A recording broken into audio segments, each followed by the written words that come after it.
Buen día, bienvenidos a una nueva clase de la Diplomatura en Neurofisiología. En esta clase vamos a hablar de las generalidades de lo que es la electroencefalografía y vamos a ver de forma breve muchas cosas que con el correr de las clases se van a ir profundizando.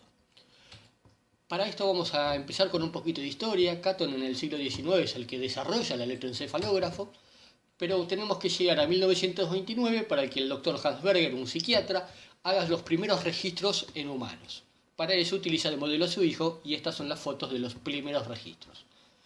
Con el correr del siglo XIX y principios del siglo XX aparecen los electroencefalógrafos analógicos y a fines del siglo XX y principios del siglo XXI van evolucionando los equipos digitales hasta los que utilizamos hoy en día.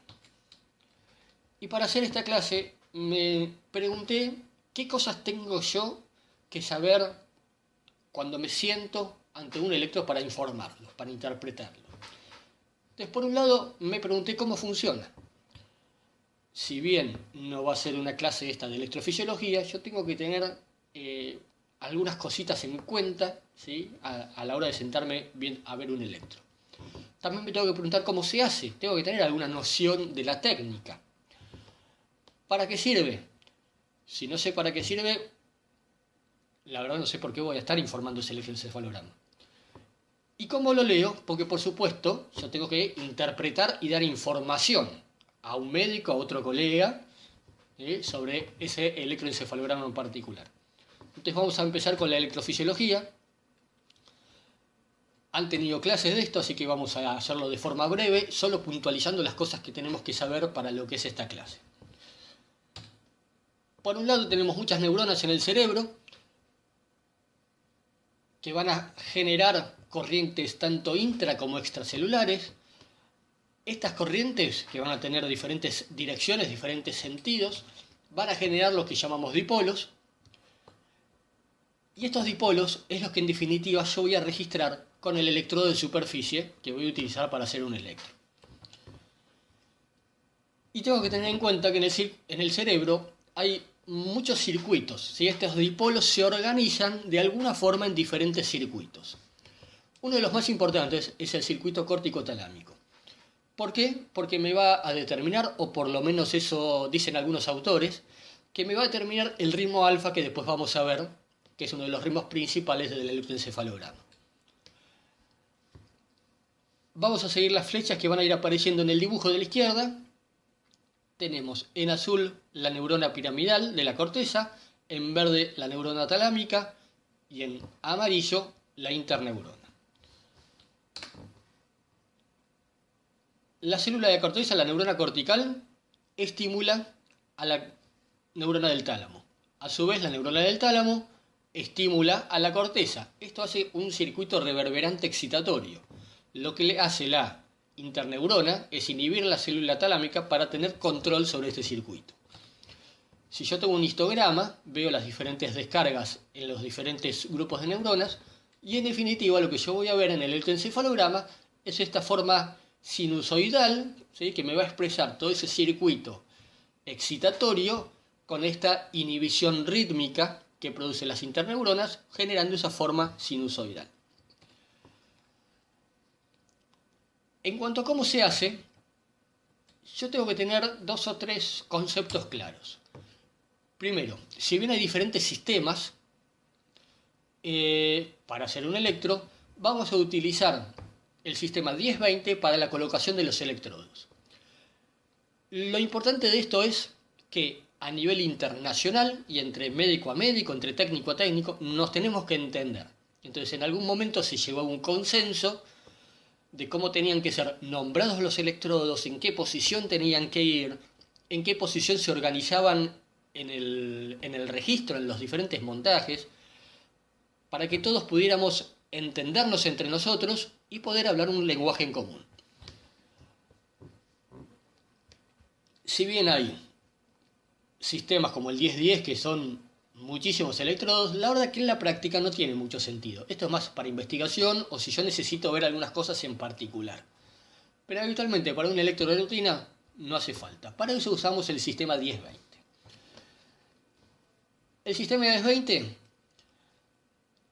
nos va a dividir la cabeza desde el Inion hasta el Nation, lo vamos a dividir en 10%, 20%, 20%, otro 20, otro 20 y un 10%. Por eso se llama sistema 10, este 10%, 20, ¿sí? De acuerdo a los porcentajes en que vive la cabeza. Lo mismo de forma transversal.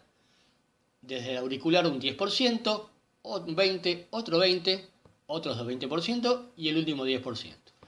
Entonces así nos queda el cráneo visto desde arriba, separado en diferentes cuadrantes. Entonces yo trazo diferentes líneas perpendiculares a esas centrales y en las intersecciones van colocados los electrodos. Todo lo que tenga número impar va a ser referido a los electrodos de la izquierda. Los que tengan número par, los electrodos de la derecha. Y así voy a tener, a grandes rasgos, la primera letra nos va a mostrar de forma más o menos inductiva la localización del electrodo. Entonces, los que sean con F, o en este caso FP, va a ser F de frontal, P de polar. Va a estar en la frente. La F sola va a ser el resto del frontal. La P del parietal, la O del occipital, la T del temporal, y acá vamos a tener una salvedad. El electrodo este que vemos acá, que está más adelante, en este caso F8 porque es par, estamos a la derecha, si bien se llama F, en realidad corresponde anatómicamente al polo temporal. Debería ser T, ¿sí? Pero en la nomenclatura quedó con una letra F. Lo que sea la línea media se va a llamar con la letra C, impar cuando sea a izquierda, par cuando sea derecha, y todo lo que es la línea media va a ser tanto frontal, parietal, central, occipital, se le va a agregar la letra Z de zero en inglés. Entonces de esta forma nos quedan en diferentes cortes anatómicos la colocación de los electrodos, y en este cuadro que está aquí a la derecha, abajo a la derecha, veo más o menos que un electrodo occipital va a estar apoyado, va a representar la actividad del lóbulo occipital. La P del lóbulo parietal, ¿sí? Y así sucesivamente. Y recuerden que F8 y F7 eran las únicas dos salvedades que, si bien es una F, me va a registrar la actividad del polo del lóbulo temporal. Bien, tengo colocados los electrodos. Yo esto lo tengo que llevar a un registro, o en papel o en una pantalla de una computadora, pero lo tengo que ver de forma gráfica. Entonces cada uno de los electrodos solito, quizá comparado con una referencia, va a ser un canal.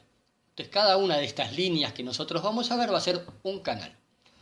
Ahora ese canal puede ser lo que se llama monopolar o referencial, cuando tenemos nada más que un canal solo referenciado o a una referencia que ponen los auriculares, o yo podría tranquilamente registrar ese electrodo único sin compararlo con nada. Entonces por eso se llama monopolar o referencial. Y habitualmente lo que se usa es comparar un electrodo con algún electrodo que esté continuo.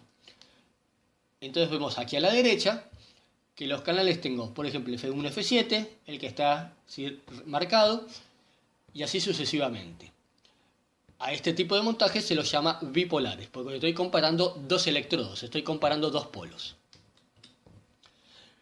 Y yo los tengo que organizar de alguna forma, todos esos canales.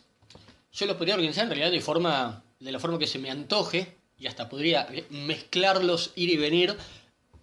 El asunto es que yo me tengo que entender y todos nos tenemos que entender. Entonces estos canales los vamos a organizar en un particular orden, ¿sí? Y ese particular orden va a ser lo que nos va a generar los diferentes montajes. Montajes tenemos bipolares, los más conocidos es el anteroposterior, el halo y el parasagital. Empiezo desde adelante hacia atrás, o por la línea temporal, o por la línea media. Por la línea temporal va a ser el halo y por la línea media va a ser el parasagital. Y también tengo montajes transversales, que habitualmente se inscriben de izquierda a derecha, y tengo lo que se llaman habitualmente las tiaras, anterior, media, posterior. Bien, ahora vamos a hablar de un concepto que, si bien no es 100% así, es muy importante para poder interpretar lo que nosotros encontremos en un electroencefalograma, que es el concepto de reversión de fase. Nosotros tenemos todo nuestro registro con un montaje. Es un montaje antero-posterior longitudinal. Vean que empezamos desde bien anterior, por la línea temporal, llegamos hasta occipital. Después tenemos desde la línea frontal, pasando por la línea media, llegando hasta occipital. Todo esto a izquierda y lo mismo, ¿sí?, a derecha. Habitualmente este montaje se lo llama doble banana, porque si uno en un cráneo dibuja estas líneas, nos van a quedar más o menos formadas dos bananas, una izquierda y una derecha. Entonces, ¿se acuerdan que nosotros hablamos del sistema 10-20 y del sistema 10-10? Este montaje está armado de acuerdo al sistema 10-20, pero noten que tenemos la presencia de los electrodos T9 y de los electrodos T10. Estos electrodos se colocan de forma preauricular, también cercano al polo temporal, y son electrodos tomados prestados del sistema 10-10, porque aumenta la sensibilidad de encontrar diferentes hallazgos en el polo temporal. Entonces, ahora sí, si vamos al dibujo, al registro, vemos que tenemos los canales FP2 y F8, que es frontal anterior derecha. Después tenemos F8T10, que es temporal anterior derecho. T10 y T4, que es temporal medio derecho. Vemos que acá las ondas en FP2, F8 son positivas, es decir, que son hacia abajo. En F8T10, más o menos uno lo ve isodifásico, pero en T4 y T10 uno lo ve de forma negativa, hacia arriba. Aquí a la derecha tenemos estos mismos dibujos ampliados para poder observarlo con mayor claridad. Entonces vemos que de acá tenemos una polaridad positiva, que en uno más o menos que cambia, y que en el otro canal es negativa. Es decir, que yo empiezo en un canal con un voltaje positivo y termino en otro canal con un voltaje negativo. Entonces lo que pase en el medio, seguramente por ahí va a estar pasando el dipolo. Bien, entonces ya sabiendo un poco la electrofisiología y un poco de la técnica, vamos a hablar de para qué sirve un electro. Básicamente las indicaciones son, la indicación primaria es la epilepsia, el diagnóstico de epilepsia. Tanto para el diagnóstico, para ver el tipo de crisis, si es generalizada, si es focal, la localización de inicio de la crisis, sobre todo en pediatría, para dar diagnóstico a determinados síndromes en particular. Por supuesto, si un paciente va a ser candidato a cirugía de la epilepsia, bueno, ahí ya se vuelve fundamental también el electro para localizar el inicio de las crisis. También me va a ayudar para el diagnóstico diferencial entre epilepsia y otras patologías, síncope, migraña, ya vamos a ver algunas clases de eso. Por supuesto, crisis no epilépticas de origen psicógeno, pero hay que tener en cuenta que el electro no deja de ser un estudio complementario. La clínica es lo que más nos va a ayudar a este diagnóstico diferencial. Y la otra gran indicación del electro son las fluctuaciones del estado de conciencia, tanto agudas como crónicas.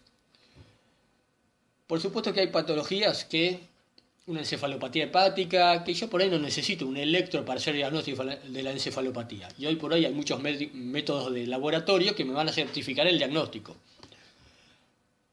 Pero cuando yo tengo sospecha de estatus, un deterioro del sensorio donde no tengo una causa clara, quizás el paciente tenga algo en el electro. Más allá de que el diagnóstico probablemente sea clínico, en una encefalitis yo puedo tener descargas a nivel del lóbulo temporal o diferentes tipos de hallazgos. Yo puedo tener un paciente en coma que puede estar haciendo crisis que no las vea de forma clínica, es lo que se llama un paroxismo subclínico. Entonces, en todo este grupo de pacientes, un electro nos puede ayudar bastante. Y las últimas indicaciones, deterioro cognitivo, sospecha de uso de psicofármacos y medicina laboral y medicina legal, hoy por hoy ya están en desuso. Ya deterioro cognitivo, en algún momento el electro era uno de los criterios diagnósticos de enfermedad de Alzheimer, hoy por hoy ya no está dentro de los criterios. Lo mismo con los abusos de psicofármacos, hoy por hoy con un análisis de sangre toxicológico es suficiente. Y en medicina laboral y medicina legal, su uso es mucho más controvertido. Dentro de medicina laboral se usa como el preocupacional, diciéndolo de forma un poco bruta, para ver si el paciente miente. Si en su formulario no dice que tiene epilepsia, en el electro le sale algo patológico, seguramente, bueno, se va a otras instancias. Y en medicina legal, el caso creo que paradigmático de los últimos tiempos, que nos ha tocado muy de cerca, es el del maquinista de la tragedia de Once. Se lo acusó o se lo intentó acusar de que tuvo la culpa el maquinista, de que tuvo una crisis en ese momento, y esto apoyado porque el electro fue patológico.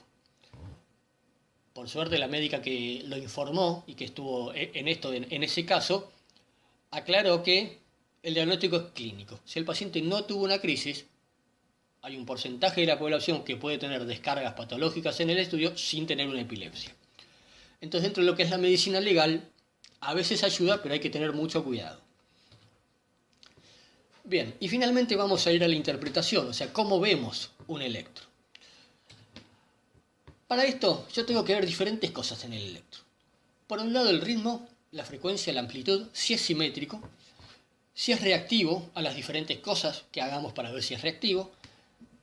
Y por último, y fíjense que no está puesto a propósito, sino que realmente es lo último que tengo que ver, si hay actividad anormal. Bien, vamos a empezar a hablar de cómo se organiza un electroencefalograma normal. Voy a tener diferentes ritmos y frecuencias. Por un lado, voy a tener actividad delta, que va a tener esta forma bien sinusoidal, bien grande, de alto voltaje habitualmente, de 1 a 4 Hz, suele ser difusa en todo el registro y se ve durante el sueño lento o en algunos pacientes con coma o encefalopatías. El próximo ritmo es el ritmo teta, que va a tener una frecuencia de 4 a 8 Hz. Lo puedo ver de forma global, pero muchas veces predomina en regiones temporales. Y se ve en sueño lento, se puede ver en niños, se puede ver cuando el paciente, estando vigil, realiza algún proceso de cognición activo. Si seguimos en orden de frecuencias, sigue el ritmo alfa, que vean, recuerden lo que hablamos antes, tiene esta forma sinusoidal, ¿sí?, que puede ser continuo o puede ser más intermitente. Tiene una frecuencia de entre 8 y 13 Hz. Se ve característicamente en la región posterior, en los electrodos occipitales. A veces uno lo puede ver parietales, incluso en los electrodos centrales, pero habitualmente está viene en la región posterior. Y es un ritmo que solo aparece en la vigilia tranquila. Vigilia tranquila es aquel paciente que está despierto, pero tranquilo, relajado y sobre todo con los ojos cerrados. Este ritmo tiene una característica. Aparece cuando yo cierro los ojos. Pero si yo abro los ojos, vean la primera parte, desaparece ese ritmo alfa. El paciente cerró los ojos, donde está la flecha roja, y aparece ese ritmo alfa posterior. A eso se lo llama bloqueo ocular, bloqueo alfa, ¿sí?, por la apertura ocular. Esto tiene que estar para que yo pueda decir que el electro es reactivo. Si no está, por supuesto que va a depender del caso clínico. Yo podría inferir que puede llegar a haber algún problema en el circuito corticotalámico. Y por último, el ritmo que tiene más de 13 Hz hasta 35 es el ritmo beta, que habitualmente son los ritmos que puedo ver en un electroencefalograma habitualmente. va a ser en regiones anteriores, frontales o parietales, va a ser en la vigilia activa, es decir, la vigilia con ojos abiertos, cuando estoy haciendo algún proceso de actividad motora o cognitiva. Entonces, de esta forma yo voy a tener en regiones anteriores un ritmo beta, regiones posteriores un ritmo alfa. En el medio seguramente voy a tener una transición y en alguna región temporal voy a tener algún ritmo teta. Esa es la organización habitual de un electro normal, ese gradiente antero-posterior de beta a alfa. En el sueño voy a tener diferentes elementos. Los usos del sueño son esta actividad que ven como un serruchito, que tiene de 12 a 14 Hz, se presenta entre 0,5 y 3 segundos. Todos los elementos del sueño predominan en lo que es la región central, en el vértex. Vértex es donde está, digamos, la coronilla, ¿sí? Viene acá arriba del cráneo. Los usos del sueño están en fase 2 y con menos frecuencia, pero en la fase 3 del sueño, es decir, un sueño lento, un sueño más profundo. Después tengo las ondas agudas del vértex, que acá vamos a tener diferentes ejemplos. Todas estas son ondas agudas del vértex. Y hay más morfologías con las que se pueda presentar. Lo importante de estas ondas agudas del vértex, por supuesto que son normales, aparecen también en regiones centrales. La aparición de la onda aguda del vértex me señala la ausencia de vigilia y la entrada a un sueño 1, a una fase de sueño 1. Y lo importante es que yo lo tengo que diferenciar bien de una punta onda, o sea, de un hallazgo patológico.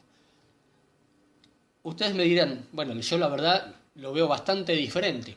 A veces no es tan fácil hacer esa diferencia. Habitualmente son como más anchas, ¿sí? Tienen una 0,5 segundos de duración. Pero en algunos casos es difícil darse cuenta.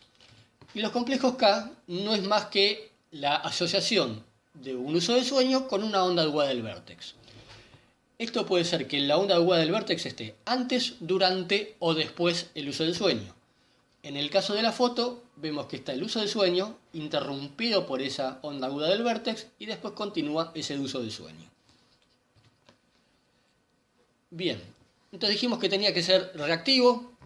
El bloqueo a la apertura ocular era una forma de reactividad. Vamos a ver otras formas de reactivación y de activaciones. Para eso tengo la hiperventilación, dura de 2 a 3 minutos, tengo que hacer respirar profundo al paciente de forma constante durante 2 o 3 minutos. Yo puedo tener diferentes tipos de respuestas. Por un lado que no pase nada, que no vea nada en el registro. Algunos dirán que en realidad esto es porque no se hizo bien la hiperventilación, pero lo cierto es que no siempre hay cambios en el electro. Y uno lo que puede ver, lo que es más característico, es una progresión de ritmos más rápidos a ritmos más lentos. Primero teta, después delta. Y a veces esto es muy, pero muy marcado. Lo importante es que después de 1 minuto de la hiperventilación, todos estos ritmos vuelvan a la normalidad. ¿Para qué me sirve la hiperventilación?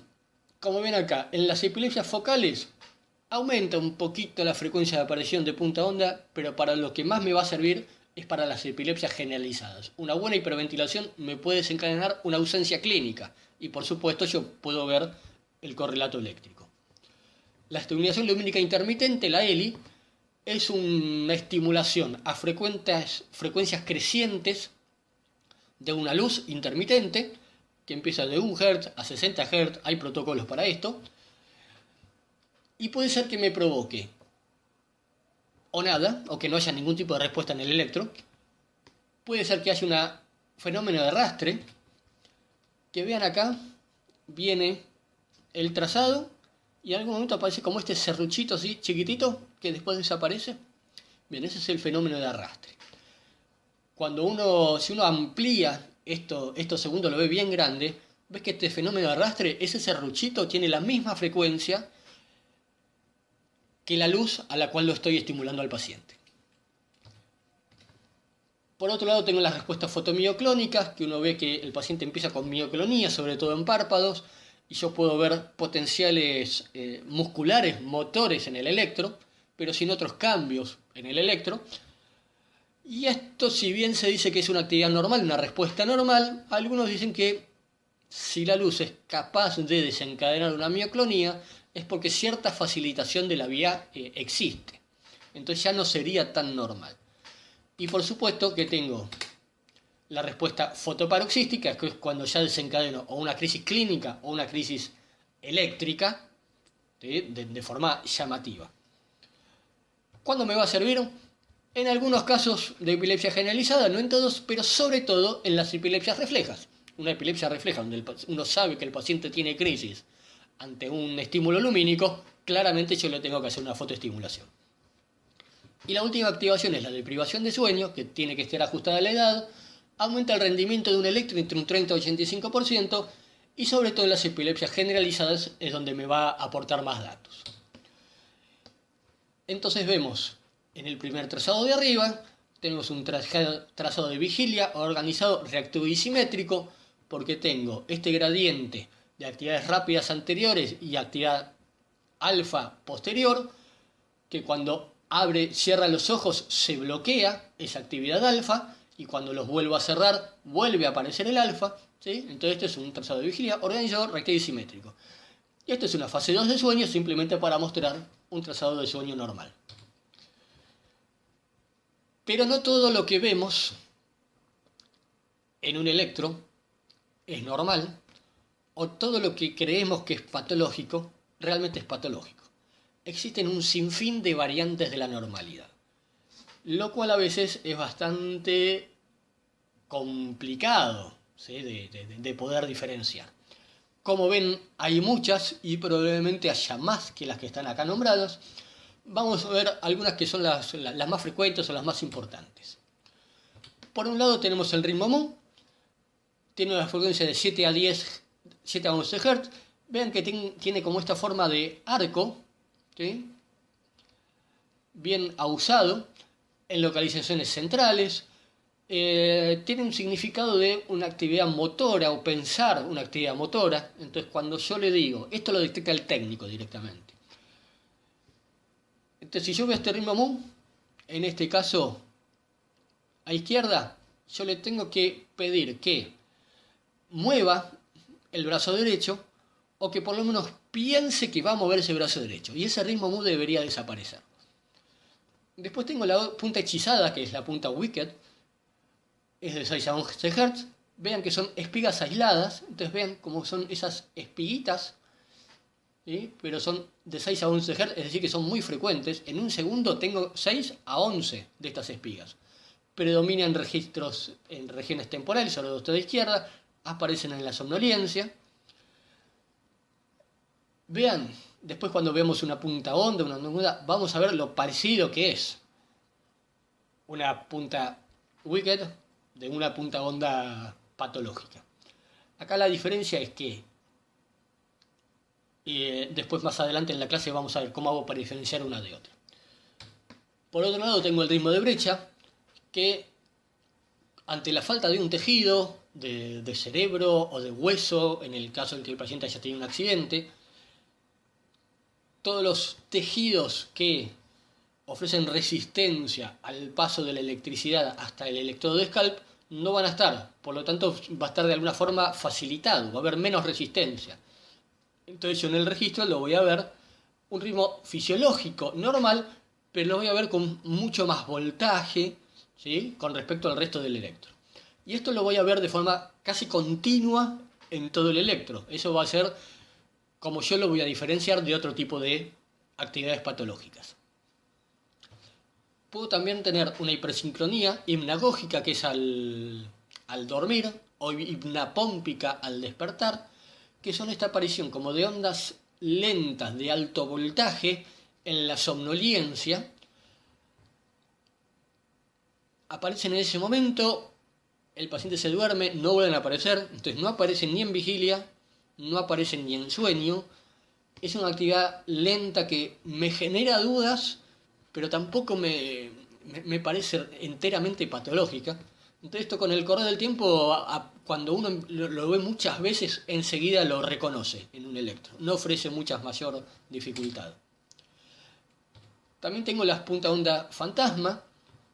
Tengo una frecuencia de 4 a 7 Hz. Son una espiga chiquitita y una gran onda lenta, suele ser generalizadas a predominio occipital, en el sueño desaparecen. Y la salva rítmica temporal, vean acá, en el segundo dibujo, son unas ondas tetas aguzadas de 5 a 7 Hz. Vean que es como una actividad lenta, teta, pero que a veces puede presentarse de esta forma, bien aguzado, y que suele aparecer en somnolencia o hiperventilación. Tengo las puntas esporádicas benignas del sueño, son espigas de corta duración, bien chiquititas, sin onda aguda, sin onda lenta, son muy chiquititas, las veo de forma esporádica en el sueño y después desaparecen. Ahí tenemos otros ejemplos. También están las post, que es en regiones occipitales, son ondas positivas. Recuerden que la mayoría son ondas negativas, esta en cambio son positivas, se ven, son muy chiquititas, ¿sí? Y después desaparecen. Bien, otros ritmos, las espigas positivas a 14 y 6 Hz.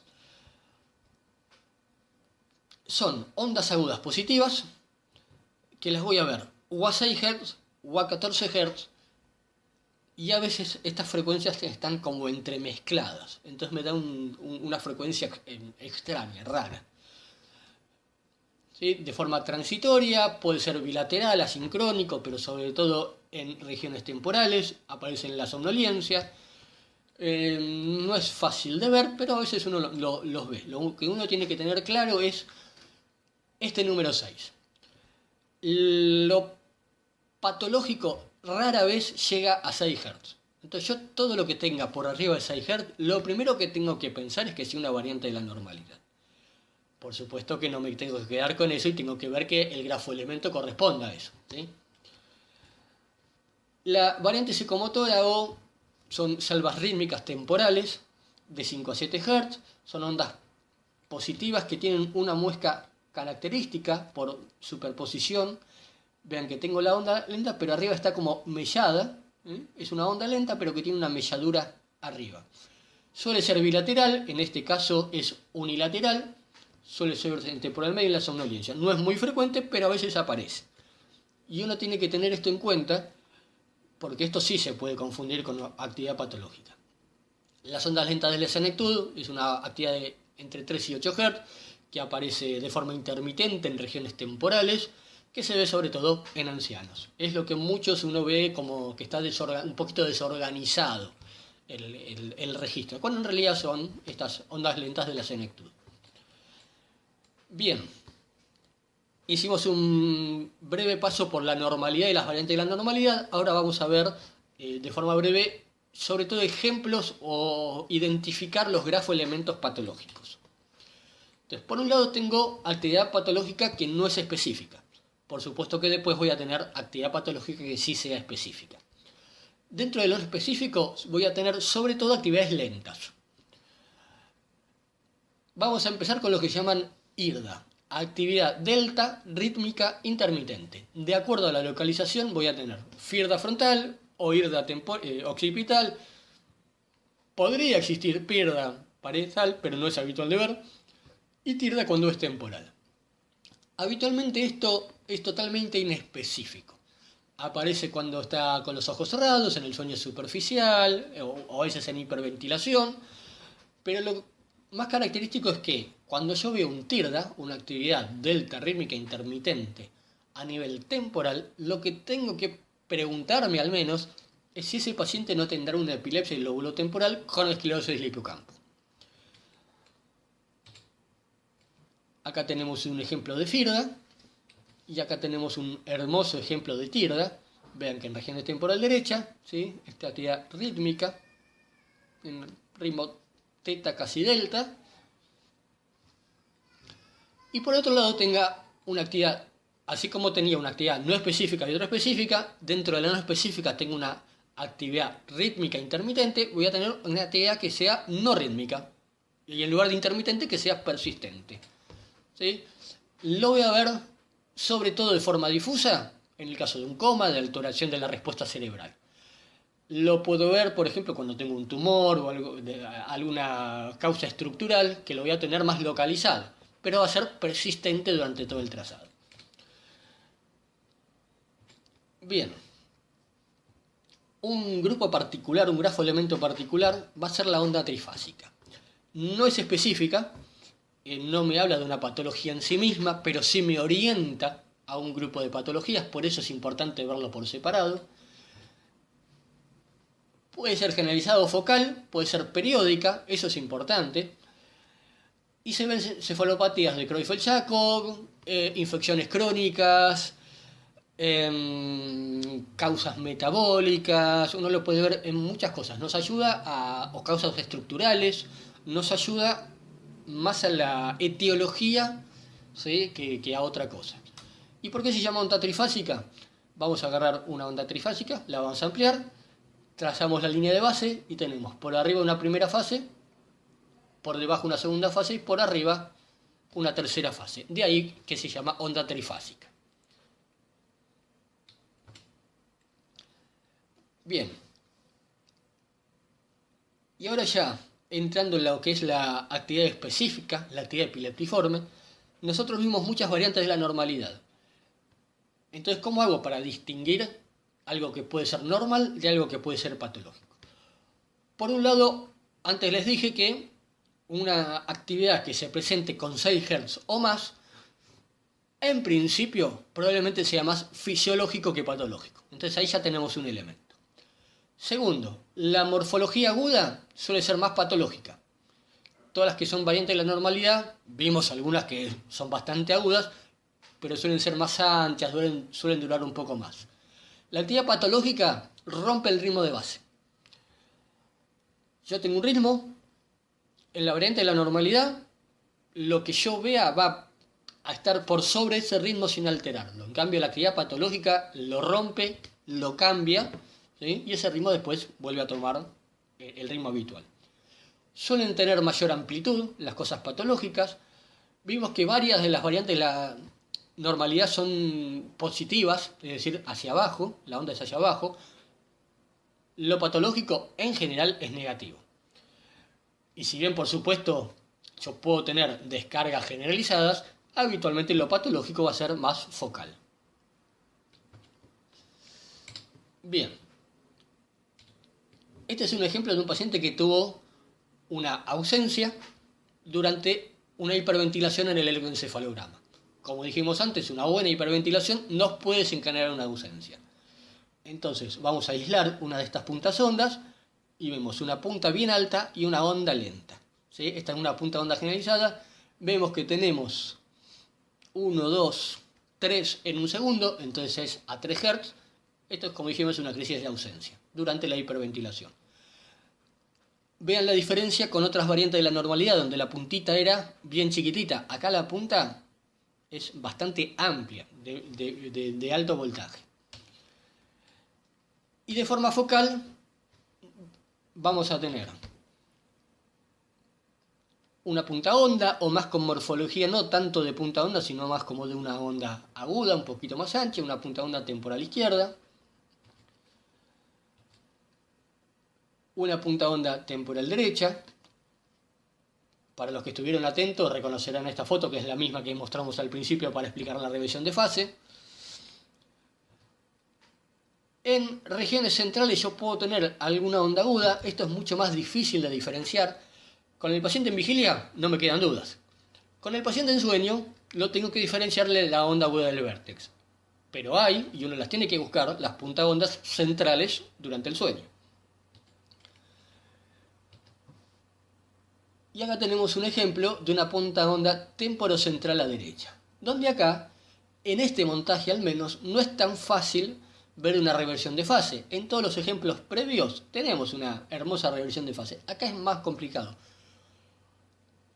Yo acá pongo una reversión de fase en C4T4, ¿sí? Pero no es muy característica. Lo que uno debe hacer acá es cambiar de montaje, ¿sí? Y buscar esa reversión de fase. Bien. Les muestro este electro. Tómense 10 segundos al menos, o 5 segundos al menos, para intentar ver qué tiene este electro, ¿sí? Mientras sigo hablando, para que tengan tiempo de ver este electro. piensen si le ven algo, si es normal, si es patológico, si le ven cosas pero es dudoso, ¿sí? Ha pasado un tiempito, yo veo lo que puede ser una onda aguda o alguna alteración acá a nivel temporal izquierdo, con alguna duda puedo ver algo más frontocentral derecho, no está del todo bien organizado, no tengo un alfa claro. Bien, es un electro que podríamos decir que es inespecífico. Esto uno lo puede ver en muchos pacientes con epilepsia. Por ejemplo, este electro corresponde a un paciente con epilepsia frontal. Entonces, un electro normal o inespecífico no me descarta una epilepsia. Como vimos antes con los usos en medicina legal, a la inversa también es así. Un electro patológico no me hace tampoco diagnóstico de epilepsia. Y por último, ya falta poquito. ¿Cómo pido un electro? Primero, ¿puedo solicitar electros seriados para aumentar la sensibilidad? Sí, por supuesto que lo puedo hacer. Si yo pido 2, 3, 4 electros, como se decía anteriormente, aumento la sensibilidad hasta un 80%. Pero pedir un solo electro haciendo una buena deprivación de sueño, alcanzaría para alcanzar esta misma sensibilidad. Por el otro lado, vimos muchas formas de reactividad o de activaciones. Yo tengo que pedir lo que yo necesito en cada paciente. Entonces, una hiperventilación sí o sí la tengo que pedir cuando yo sospecho crisis de ausencia. Cuando yo sospecho crisis occipitales o reflejas, sí o sí tengo que pedir una fotoestimulación. Entonces, ¿yo tengo que pedir todo? Yo tengo que pedir solo lo que yo necesite para ese paciente en particular. Entonces, el electro debe ser solicitado teniendo en cuenta el cuadro clínico de ese paciente. Entonces, esta clase